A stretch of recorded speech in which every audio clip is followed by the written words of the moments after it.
Hello everyone, আসসালামু আলাইকুম। কেমন আছেন সবাই? আশা করছি কাছে দূরে দেশ ও বিদেশে যে যেখান থেকে বসে আমার আজকের ভিডিওটি দেখছেন সবাই অনেক ভালো আছেন। এখন রাত 8টা বাজে। খুব বৃষ্টি বাইরে বললে ভুল হবে, কারণ এখন খুবই গুড়ি গুড়ি গুড়ি গুড়ি বৃষ্টি, একদম চারিদিকে অন্ধকার। ক্যামেরাতে অতটাও বোঝা যাচ্ছে না, গ্রাম তো গ্রামে এরকমই হয়, চারিদিকে অন্ধকার। যাই হোক, এই বৃষ্টিতে মনে হচ্ছে যে খিচুড়ি আর ডিম ভাজি হলে বেশ ভালোই হবে। তবে যত বৃষ্টি নামছে, রান্নাঘরে তো রান্না করা যাচ্ছে না, এই জন্য আমরা রাইস কুকারে তুলে দিয়েছি খিচুড়ি।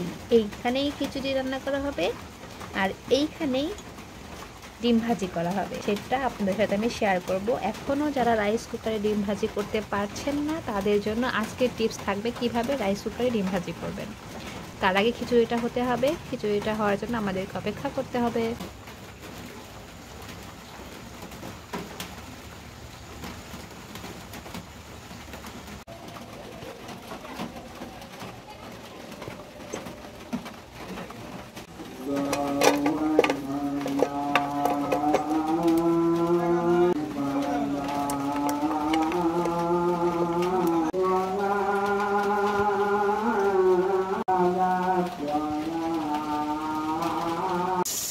তো দেখতেই পারলেন যে আমি কিভাবে করছি কাজটা।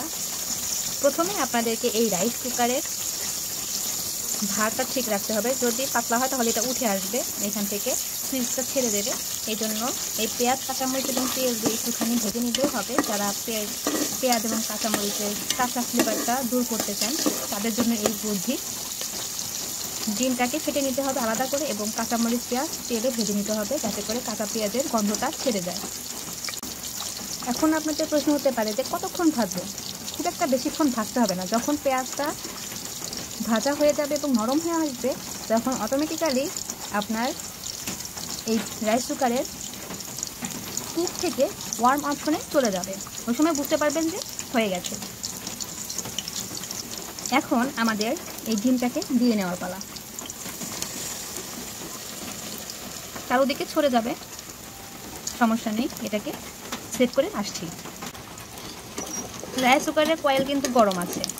একটা জিনিস কি দেখেন, কতটা ব্রাউনি হয়ে গেছে নিচেরটা, এটাকে উল্টে দিতে হবে। যখন তেলটা ছেড়ে আসবে এই রাইস কুকার থেকে, তখন আপনি যে পরিমাণ তেল এখানে ইউজ করেছেন সবটুকু তেল কিন্তু এই ডিম থেকে ছেড়ে দেবে। ছেড়ে একটা জায়গায় এটা আপনারা সংরক্ষণ করে আরেকটা ডিম ভাজে নিতে পারবেন। এইখানে চুলায় যেরকম আপনারা করতে চান ঠিক ওই রকমভাবে এই পাশ দিয়ে ব্রাউন কালার হয়ে গেছে, এই জন্য আমি উল্টে দিয়েছি। দেওয়ার পরে এই পাশটাও কিন্তু হয়ে যাবে, কারণ কয়েলটা গরম আছে, এই গরমে সুন্দরভাবে হয়ে যাবে। তো এই ছিল রাইস কুকারে কিভাবে ডিম ভাজি করা যায় সেইটার একটা ছোট্টখাটো ভিডিও। এই যে আমাদের রাইস কুকারে তৈরি করা ঝরঝরে খিচুড়ি, এইটা এখন চলে আসছে প্লেটে।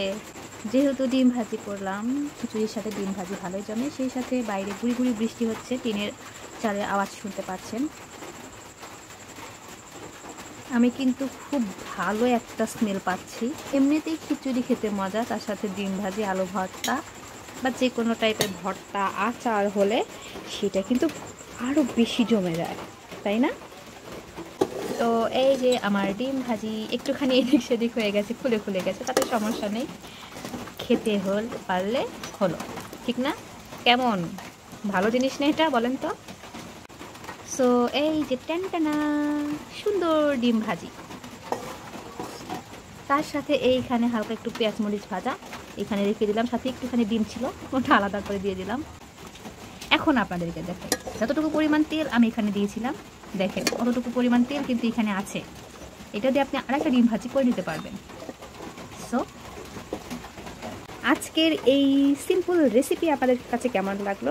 সহজ একটা টেকনিক, অবশ্যই কিন্তু কমেন্ট বক্সে জানিয়ে দেবেন। ভালো থাকবেন। নতুন কোনো ভিডিও দেখার আমন্ত্রণ জানিয়ে আজকেই শেষ করে দিচ্ছি ব্লগটা। সবাই ভালো থাকবেন, সুস্থ থাকবেন।